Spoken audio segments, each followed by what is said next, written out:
Channel को like share ज़रूर करें। आपका सपोर्ट और प्यार मुझे बहुत मोटिवेट करता है। Thank you. ट्रेन अपनी गति से उसके गांव की ओर बढ़ी चली जा रही थी। रंजना पूरे 13 साल बाद गांव जा रही थी। उसके पिताजी अपनी आंखें अंतिम सांस ले रहे थे। उसने अपनी आंखें बंद करके सर को बर्थ के पीछे की दीवार से टिका दिया था। 13 साल पुरानी यादें उसकी आंखों के आगे घूम रही थी कि एक सूरज, सुन तुझसे एक बहुत जरूरी बात करनी है। उसने सूरज से कहा, बोलो छोटी मालकिन, हमसे क्या काम है? सूरज, हमें दोनों बचपन के दोस्त हैं, जानता है ना तू? सुन, मुझे तुझसे प्यार है। मैं तुझसे बहुत प्रेम करती हूँ। मेरे बाबा मेरी शादी किसी और से करना चाहते हैं, पर मैं उससे शादी नहीं करना चाहती। वह आदमी एक नंबर का इयास और बिगड़ैल है। रंजना ने कहा, छोटी मालकिन बताइए, हम आपके लिए क्या कर सकते हैं? आपके एक कहे पर हम अपनी जान छिड़क देंगे। सरजू ने साहस से कहा, सरजू, मैंने आज शाम की 5:40 वाली ट्रेन से भागने का सोचा हुआ है। तू तू मेरे साथ भाग चलना, नहीं तो बाबा मेरी जबरन शादी उस आदमी से करवा देंगे। तू अपनी ऊंट गाड़ी तैयार रखना। मैं ठीक 5 बजे तुझे ऊंची टेकड़ी के पीछे बरगद के पेड़ के नीचे मिलूंगी। अरे ऐसे कैसे छोटी मालकिन, ऐसे कैसे भाग चलें? हमारी एंटी में एक तो ठेल ढेला भी नहीं है, और हम ट्रेन से भाग चलें तो हमारी उस ऊंट गाड़ी का क्या होगा? वो तो स्टेशन पर ही खड़ी रह जाएगी। सरजू ने चिंता व्यक्त की। तू पैसे की चिंता मत कर, वो सब मैं ले आऊंगी। तू अपने दोस्त हरिया को पहले ही स्टेशन पर भेज देना, ताकि वो तेरी ऊंट गाड़ी को वापस ले आए। मेरा कॉलेज का एक दोस्त और आएगा जो हमें ट्रेन में ही मिलेगा। बोल, मेरे लिए कर सकता है ये? रंजना ने उसे समझाया, हम तो पहले ही कर चुके हैं कि हम आपकी खातिर जान भी दे सकते हैं। हम ठीक 5 बजे आपको टेकड़ी के नीचे मिल जाएंगे। आप जाओ और तैयारी करो। सरजू ने कहा, मेरी आखिरी आस तुम ही हो सरजू, बस मुझे उस नरक से जाने से बचा लो। कहते हुए रंजना की आंखें भीग गई। रंजना वहां से भागते हुए चली गई।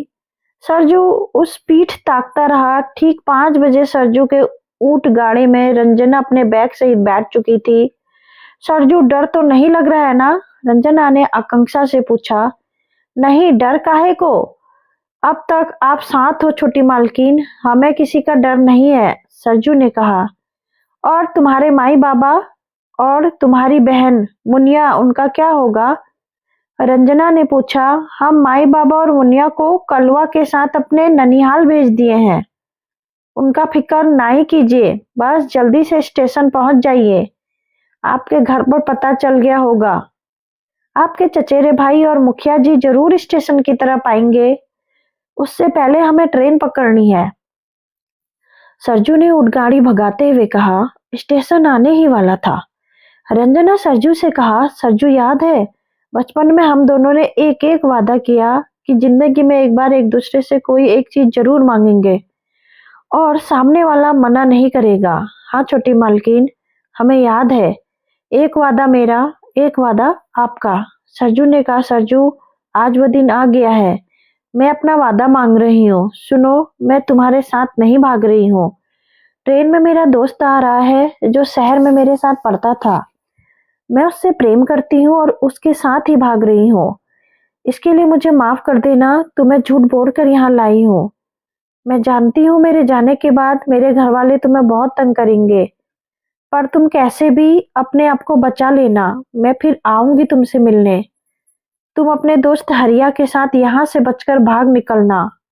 और एक बात है, मैं बचपन में तुमसे प्रेम करती थी, पर अब मैं बड़ी हो गई हूँ। अब मुझे तुमसे अपनी प्रेमी नजर नहीं आता है। मुझे माफ कर देना सरजू। रंजना ने बहुत आत्मग्लानि के साथ कहा। लो छोटी मालकिन, स्टेशन आ गया है। 10 मिनट में ट्रेन आ जाएगी। बस आपको झट से चढ़ा दूंगा। मेरी चिंता मत करना। मेरी मदद के लिए यहाँ हरिया ही नहीं, रामू और चकलू भी आए हैं। पर एक वादा मेरा भी है, पूरा कर जाइए। वादा ये कि अपना ख्याल रखेंगी, कभी भी खुद को दुखी नहीं करेंगी और गांव जरूर लौट कर आएंगी। वादा कीजिए छोटी मालकिन, सरजू ने कहा। वादा करती हूँ सरजू, वादा करती हूँ तुमसे। रंजना ने भीगी आंखों से कहा, छोटी मालकिन ट्रेन आ गई है, जल्दी से दौड़कर ट्रेन में चढ़िए। देखिए गांव के रास्ते पर धूल का गुबार उठ रहा है, शायद मुखिया जी और आपके चचेरे भाई लोग आ रहे हैं। सरजू ने रंजना का बैग उठाकर ट्रेन की ओर दौड़ लगाई। रंजना उसके साथ दौड़कर ट्रेन के बोगी तक पहुंची। बोगी से एक हाथ निकला और उसने रंजना का हाथ थाम लिया। सरजू ने जल्दी से बोगी में बैग फेंका और ट्रेन की ओर हाथ हिलाता रह गया। ट्रेन ने रेंगने के बाद गति पकड़ ली। अचानक ट्रेन के पहिए चीखे और रंजना की आंखें खुल गई। उसके गांव का स्टेशन आ गया था। वो ट्रेन से उतरी और स्टेशन से बाहर निकल गई। उसने इधर उधर नजरें दौड़ाई। उसे एक दो टैक्सी और एक ऊंट गाड़ी नजर आई। उसने पहचाना, ऊंट गाड़ी पर सरजू बैठा था। सरजू गांव चलोगे? रंजना ने कहा। छोटी मालकिन आप आइए ना, बैठिए। मैं तो ये ऊंट गाड़ी इसीलिए यहाँ पर लिए खड़ा रहता हूँ, गांव की कोई सवारी आए। सरजू ने आश्चर्य और खुशी से कहा। ये तुम्हारी आंख को क्या हुआ सरजू? रंजना ने आशंकित होते हुए पूछा। रंजना ने देखा सरजू बहुत कमजोर हो गया है और शायद कम उम्र में ही बुढ़ापे की तरफ जा रहा है।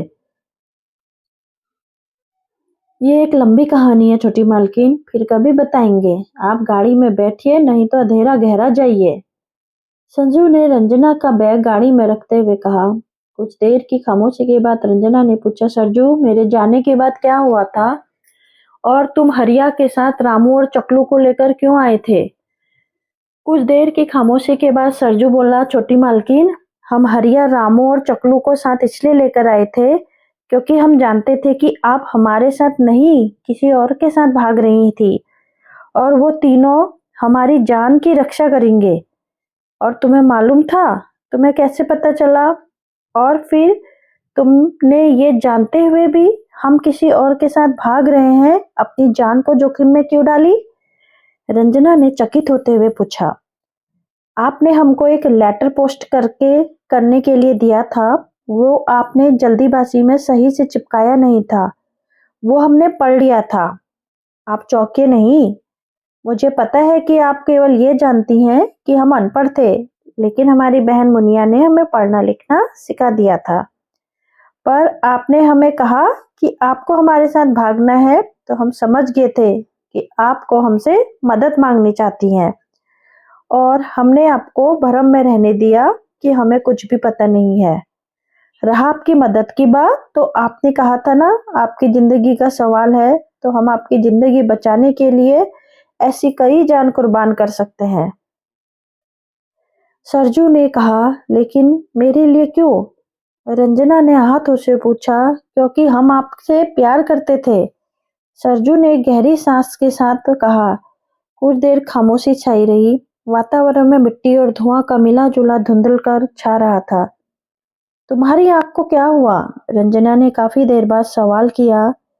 आपकी ट्रेन चल पड़ी थी। हम हरिया, रामू और चकलू वहां से सरपट गांव की ओर दौड़ लिए थे क्योंकि जानते थे कि मुखिया जी और तुम्हारे चचेरे भाई अपने लठेतों के साथ हमें मारने आ रहे हैं।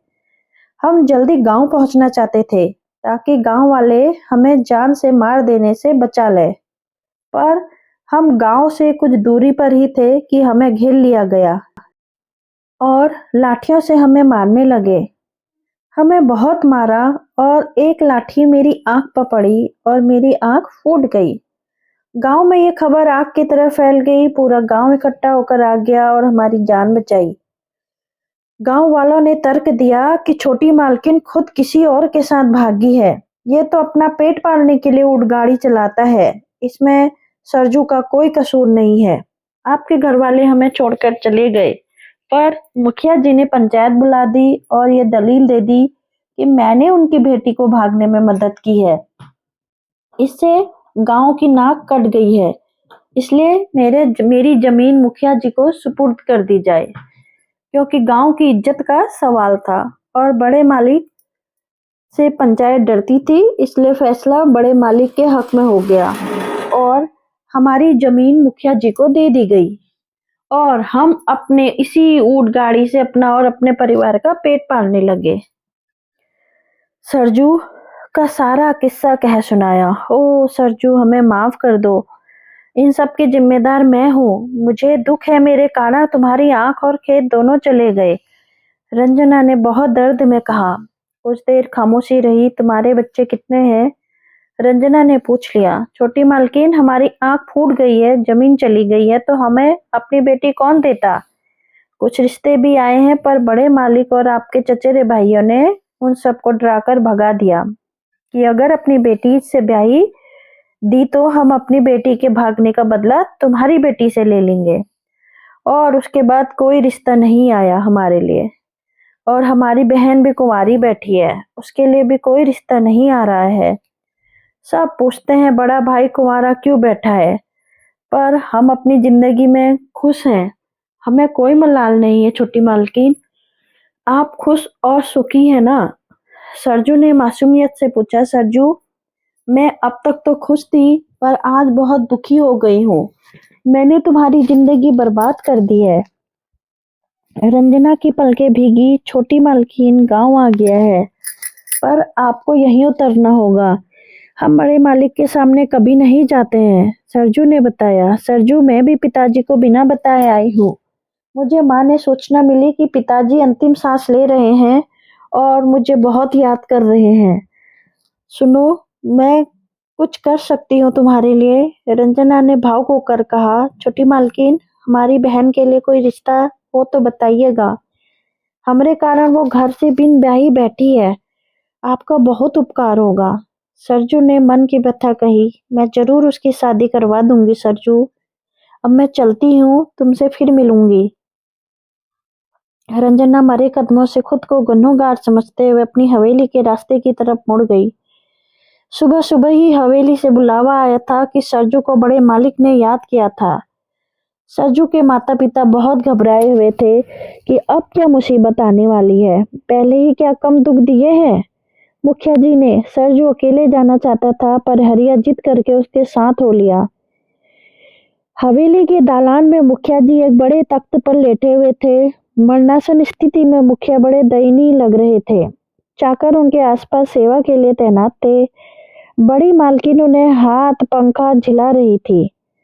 रंजना मुखिया जी के पाये ताने बैठी थी। सूरज मुखिया जी से थोड़ी दूर पर खड़ा होकर उन्हें प्रणाम करके जमीन पर उकड़ू बैठ गया। मुखिया जी इशारे से चाकर को कहा। चाकर ने एक कुर्सी वहां रख दी। सरजू, कुर्सी पर बैठो, हम अपने किए के लिए माफी मांगते हैं। तुम्हारे कारण हमारी रंजू की जिंदगी बर्बाद होने से बच गई और वो आज अपनी जिंदगी में खुशहाल है। रंजू के जाने के बाद हमें पता चला कि जिससे रंजू का रिश्ता है वो एक नंबर का यास और बदतमीज आदमी है। अपनी अय्यासी के कारण आज उसका सब कुछ बर्बाद हो गया है। हम तुम्हारे आभारी हैं, हमें माफ कर दो। मुखिया जी के पश्चात आंसू बहाए, पश्चाताप के आंसू बहाए। सरजू ने खड़े होकर मुखिया जी के पांव पकड़ लिए। नहीं बड़े मालकिन, मालिक, आप तो हमारे माई बाप हैं, अन्नदाता है, हम तो बस अपनी मित्रता का फर्ज निभाए थे। मुखिया जी की आंखों से अश्रुधार बह निकली। उन्होंने मन में सरजू को दी गई सजा के लिए बहुत दर्द था। सरजू, पिताजी अपने किए को बदल तो नहीं सकते, बीता वक्त तो लौटाया नहीं जा सकता, पर उसके परिणामों को वर्तमान में सुधारने का प्रयास किया जा सकता है। पिताजी ने जितनी भी तुम्हारी जमीन छीनी थी, उससे दुगनी जमीन तुम्हारे नाम कर रहे हैं। और पिताजी ने अपनी मृत्यु के बाद अपनी आंखें दान करने का निर्णय लिया है। वो चाहते हैं उनकी आंख तुम्हारी आंख में लगाई जाए। उसका सारा इंतजाम मैं कर दूंगी, रंजना ने अपने पिता की मृत्यु का सोचते हुए नम आंखों से बताया। सरजू मुखिया जी के पांव से लिपट कर फूट फूट कर रोने लगा। बड़ी मालकिन भी सूखने लगी। माहौल एक अजीब मुर्देनी में बदल गया। कुछ देर बाद जब वो संयत हुआ तो बोला, छोटी मालकिन, हमें आपसे बात करनी है। और सरजू उठकर वहां से दूर चला गया। रंजना उसके पास गई। बोलो, क्या बात है छोटी मालकिन? जमीन तो ठीक है, पर बड़े मालिक की आंखें हम लगवाएंगे, ये मुझसे बिल्कुल सही नहीं लग रहा है, सरजू ने सकुचाते हुए कहा। सरजू, उनकी देह के साथ आंखें भी राख हो जानी है। इससे अच्छा है कि उनकी आँख से तुम फिर से सुहाके को जाओ। मैं तुम्हारी एक आँख में अपना सखा और दूसरी आँख में पिता की दृष्टि देख पाऊँ। सरजू सकुचाओ मत, मना मत करना। ऐसे करने से मेरे पिता और मेरा दोनों का प्रायश्चित हो जाएगा और हमारे पाप कुछ कम होंगे। मैं चाहती हूँ मेरे पिता ना तो कम से कम उनकी आँख तो जिंदा रहे, इसलिए तुम्हारे इनकार पर भी मैं और मेरे पिता मानने वाले नहीं हैं। कहकर रंजना वहां से चली गई। मुखिया जी को गए हुए 1.25 महीना हो गया था। सरजू की फूटी आंख में मुखिया जी की आंख आज भी जिंदा थी। आज रंजना वापस शहर लौट रही थी। हालांकि उसके पति और बच्चे ऑटो से रेलवे स्टेशन जा रहे थे, पर रंजना ने सरजू के ऊंट गाड़े में ही स्टेशन जाने का बोला दिया था। स्टेशन पर ट्रेन आने से समय था। सरजू एक तरफ खड़ा था। अचानक न जाने रंजना को क्या सूझा, उसने आगे बढ़कर सूरज के पांव पकड़ लिए। सूरज हचकचाया। छोटी मालकिन, ये क्या कर रही हो? हमें पाप का भागी ना बनाइए। उठिए सरजू, हम अपने सखा और अपने पिता के पांव छू रहे हैं। हमें आशीर्वाद दो कि हम जिंदगी में कभी कोई गलत काम ना करें। हमारे सर पर अपना हाथ रख दो। रंजना की आंखें भीग गई। अनायास ही सरजू की दोनों आंखों से 2 अश्रुधार बह निकली और सरजू के हाथ रंजना के सर पर आशीर्वाद मुद्रा में जा लगे। सरजू की आंख से बहते आंसू रंजना के हाथ पर जा गिरे। माहौल बहुत भावुक हो चला था। रंजना उठ खड़ी हुई। उसने आंख पोंछते हुए अपने पति से कहा, सरजू की बहन के लिए कोई अच्छा रिश्ता देखना होगा। मैंने इससे वादा किया है। 1 नहीं 2 रिश्ते देखने होंगे। दोनों भाई बहन की एक ही मंडप पे शादी करवा देंगे। ये कहते हुए रंजना के पति सरजू के गले लग गया। ट्रेन स्टेशन छोड़ रही थी और सरजू ट्रेन के आंखों से ओझल होने तक लगातार हाथ हिला रहा था। दोस्तों, अगर आपको कहानी पसंद आई तो चैनल को लाइक से सब्सक्राइब जरूर करिएगा। Thank you so much for listening my